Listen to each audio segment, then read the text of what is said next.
Hey guys, ಎಲ್ಲರಿಗೂ ನಮಸ್ಕಾರ. ಇವತ್ತಿನ ಒಂದು ವಿಡಿಯೋದಲ್ಲಿ ನೀಟ್ ಬಗ್ಗೆ ತುಂಬಾ ಜನ ಅಪ್ಡೇಟ್ ಕೇಳ್ತಿದ್ರಿ. ಇವತ್ತಿನ ಒಂದು ವಿಡಿಯೋದಲ್ಲಿ ಕಂಪ್ಲೀಟ್ ಇನ್ಫಾರ್ಮೇಷನ್ ತಿಳಿಸ್ಕೊಡ್ತೀನಿ. ಇನ್ನ ಚಾನಲ್ಗೆ ಸಬ್ಸ್ಕ್ರೈಬ್ ಮಾಡ್ಕೊಂಡಿಲ್ಲ ಅಂದ್ರೆ ಸಬ್ಸ್ಕ್ರೈಬ್ ಮಾಡ್ಕೊಂಡು ಪಕ್ಕದಲ್ಲಿರುವಂತಹ ಒಂದು ಬೆಲ್ ಐಕಾನ್ ಕ್ಲಿಕ್ ಮಾಡೋದು ಮರಿಬೇಡಿ.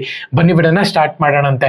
ಸೊ ಮೊದಲನೇದಾಗಿ ತುಂಬಾ ಜನ ಕೇಳ್ತಿರುವಂತಹ ಕ್ವಶನ್ ಏನಪ್ಪಾ ಅಂದ್ರೆ, ನೀಟ್ ನಲ್ಲಿ ಎಷ್ಟು ರೌಂಡ್ ಆಫ್ ಕೌನ್ಸಲಿಂಗ್ ಇರುತ್ತೆ, ಮತ್ತೆ ಇವಾಗ ಆಪ್ಷನ್ ಎಂಟ್ರಿ ಮಾಡಾದ್ಮೇಲೆ ಏನ್ ಪ್ರೋಸೆಸ್ ಇರುತ್ತೆ ಅಂತ ಹೇಳ್ಬಿಟ್ಟು ತುಂಬಾ ಜನ ಕೇಳ್ತಿದ್ರಿ. ಇವತ್ತಿನ ಒಂದು ವಿಡಿಯೋದಲ್ಲಿ ಕಂಪ್ಲೀಟ್ ಇನ್ಫಾರ್ಮೇಷನ್ ತಿಳಿಸ್ಕೊಡ್ತೀನಿ.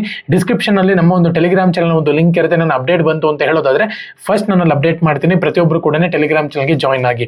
ಮೊದಲನೇದಾಗಿ ತುಂಬಾ ಜನ ಕೇಳ್ತಿರುವಂತ ಒಂದು ಕ್ವಶನ್ ಏನಪ್ಪಾ ಅಂದ್ರೆ, ನೀಟ್ ನಲ್ಲಿ ಎಷ್ಟು ರೌಂಡ್ ಕೌನ್ಸಲಿಂಗ್ ಇರುತ್ತೆ ಅಂತ ಹೇಳ್ಬಿಟ್ಟು. ನೀಟ್ ನಲ್ಲಿ 3 ರೌಂಡ್ ಆಫ್ ಕೌನ್ಸಲಿಂಗ್ ಇರುತ್ತೆ ಅಂತಾನೆ ಹೇಳ್ಬೋದು. ಇದನ್ನ ನೀವು ಆನ್ಲೈನ್ ಅಲ್ಲೇನೆ ಕೌನ್ಸಲಿಂಗ್ ನ ಅಟೆಂಡ್ ಆಗಬಹುದು. ಓಕೆನಾ. ಸೊ ನೀವು ಆಫ್ಲೈನ್ಗೆ ಹೋಗುವಂತ ಒಂದು ಅವಶ್ಯಕತೆ ಇಲ್ಲ. ಸೊ ಇವಾಗ ನೀಟ್ ಅವರು ಲೇಟೆಸ್ಟ್ ಆಗಿ ಅಪ್ಡೇಟ್ ಕೊಟ್ಟಿರುವಂತದ್ದು ಏನಪ್ಪಾ ಅಂದ್ರೆ, ನೀಟ್ ನ ಡಾಕ್ಯುಮೆಂಟ್ ವೆರಿಫಿಕೇಶನ್ ಅಂತಾನೆ ಹೇಳ್ಬೋದು. ಈ ವೀಕ್ ನಲ್ಲಿ ಡಾಕ್ಯುಮೆಂಟ್ ವೆರಿಫಿಕೇಶನ್ ಅನ್ನುವಂಥದ್ದು ಕಂಪ್ಲೀಟ್ ಆಗುತ್ತೆ. ಈ ವೀಕ್ ಆದ್ಮೇಲೆ ಇರುವಂತದ್ದು ಟಾಸ್ಕ್ ಆಪ್ಷನ್ ಎಂಟ್ರಿ ಅಂತಾನೆ ಹೇಳ್ಬೋದು. ನೀವು ಡಾಕ್ಯುಮೆಂಟ್ ವೆರಿಫಿಕೇಶನ್ ಅಲ್ಲಿ ವೆರಿಫಿಕೇಶನ್ ಸ್ಲಿಪ್ಪಿಗೆ ಬೇಕಾಗಿರುವಂತ ಒಂದು ನಂಬರ್ ಇರುತ್ತೆ ಅಂತಾನೆ ಹೇಳ್ಬೋದು. ಆಪ್ಷನ್ ಎಂಟ್ರಿನಲ್ಲಿ ಎಂಟ್ರಿ ಮಾಡಕ್ಕೆ ವೆರಿಫಿಕೇಶನ್ ಸ್ಲಿಪ್ ನಲ್ಲಿ ಒಂದು ನಂಬರ್ ಇರುತ್ತೆ. ಸೊ ರಿಜಿಸ್ಟ್ರೇಷನ್ ನಂಬರ್, ಆ ಒಂದು ನಂಬರ್ನ ತಗೊಂಡ್ಬಿಟ್ಟು ನೀವು ಲಾಗಿನ್ ಆಗಬೇಕಾಗುತ್ತೆ KA ವೆಬ್ಸೈಟ್ ನಲ್ಲಿ. ಸೊ ಲಾಗಿನ್ ಆಗಿದ್ದೀರಾ ಅಂದ್ರೆ ವೆರಿಫಿಕೇಶನ್ ಸ್ಲಿಪ್ ಇಂಪಾರ್ಟೆಂಟ್ ಅನ್ನೋದಕ್ಕೆ ಇದೇ ಕಾರಣ. ಏನಕ್ಕಪ್ಪ ಅಂದ್ರೆ, ನೀವು ಆಪ್ಷನ್ ಎಂಟ್ರಿನಲ್ಲಿ ಲಾಗಿನ್ ಆಗಬೇಕಂದ್ರೆ ಒಂದು ವೆರಿಫಿಕೇಶನ್ ಸ್ಲಿಪ್ ನಲ್ಲಿ ನಂಬರ್ ಇರಬೇಕಾಗುತ್ತೆ.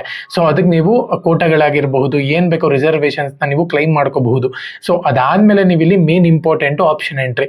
ಆಪ್ಷನ್ ಎಂಟ್ರಿ ಮಾಡ್ಬೇಕಾದ್ರೆ ಕಾಲೇಜ್ ಲಿಸ್ಟ್ಗಳನ್ನ ನೀವು ರೀಆರ್ಡರ್ ಮಾಡ್ಕೋಬಹುದು, ರೀಅರೇಂಜ್ ಮಾಡ್ಕೋಬಹುದು, ಕಾಲೇಜಸ್ ನ ಆಡ್ ಮಾಡ್ಕೋಬಹುದು, ರಿಮೂವ್ ಮಾಡ್ಕೋಬಹುದು. ಪ್ರತಿಯೊಂದನ್ನು ಕೂಡ ನೀಟ್ ವಿದ್ಯಾರ್ಥಿಗಳಿಗೆ ಇವಾಗ ಆಪ್ಷನ್ ಇದೆ ಅಂತಾನೆ ಹೇಳ್ಬೋದು. ಮಲ್ಟಿಪಲ್ ಕಾಲೇಜಸ್ ನ ಆಡ್ ಮಾಡ್ಕೋಬಹುದು.